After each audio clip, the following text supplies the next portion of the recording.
get to Coach Jelk, Schooler, and Allen are all behind the glass wall. Coach Yost is in the back speaking right now. On the right here. Hey, Mark, Devin Allen, clearly. Big game, 2 huge plays.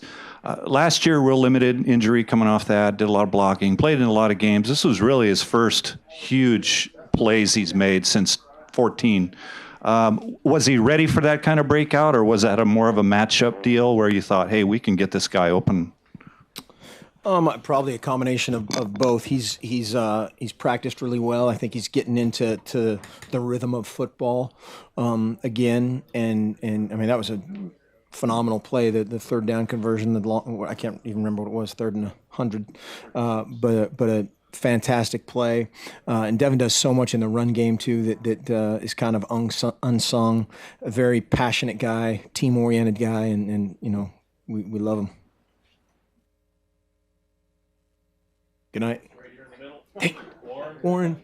Sorry. Don't you have somewhere to be? We talked about this last week, improvement from game 1 to game 2. Can you maybe quantify or qualify how much improvement was made between last week and this week? 28%. No, there was a lot of improvement by individuals, a lot less kind of issues in the offensive line from a communication standpoint. I thought for the most part against a kind of a vaunted defense, they identified things well. But again, too many silly penalties, too many things that we can control, and so that's kind of the double-edged sword of that. It's great to win, it's great to do a lot of really good things, and then it's just frustrating when the easy stuff is kind of stubbing our toe. On that first play of the 99-yard drive where Dakota goes right and then he ends up pitching it to Dwayne, was that supposed to go like that, or was that him kind of freelancing there? And then also just is got kind of the best you've seen Dakota kind of leading that 99-yard drive, just kind of the poise and command he showed there? He obviously did a great job on that drive, along with many others. Going to the first part of your question, that's the kind of the extended version of the read option, which we've run quite a bit, and it got strung out and became a late pitch. And Dwayne did a great job. Or was that Darren? Was that Darren? I think it was Darren. Was it Dwayne? Did a great job staying in pitch phase. And as it bounced back. But that was a big drive, and that was, again, where we'd love for that to cascade into just seizing the game and finishing it. Right down the line, Chantel. Brady wasn't very happy with the run defense, and granted there were some penalties that he pointed out. But other than that, where do you think the team needs to make the most strides with its run defense before Nebraska? Well, pad level and fits. We had a few more missed tackles tonight, just by my naked eye evaluation. We'll get to that, when we watch the film. But played high at times, fit right down the middle of guys, which isn't what we want to do in this defense. And plays got outside. I think one of our guys tripped our other guy on that kind of, I can't remember how that 4-yard run or 3-4-yard run, lost contain. And so that all those things again are just they're simple, but they're frustrating. Anything else?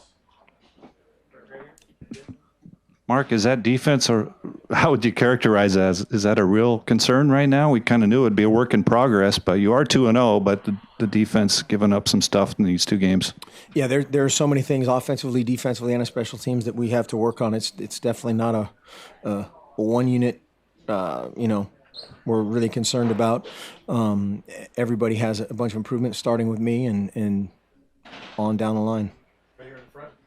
You mentioned Royce's first half. What did you think about his second half and his 85-yard run, and him in terms of moving up the ranks and in the history of Oregon running backs? Well, Royce is just awesome. I mean, for those of you guys around him a lot, just what a special guy he is, and so the success he has and the production that results from his work and natural talent is it's obviously great for us and great. He's a great college football player and a better person. We talked a lot about game 1 to game 2 improvements. Is this kind of what you envisioned Prukop would look like once he gets kind of used to what you want out of the offense and his role and how he fits? If the final score would have been, what was the halftime score? 30-6.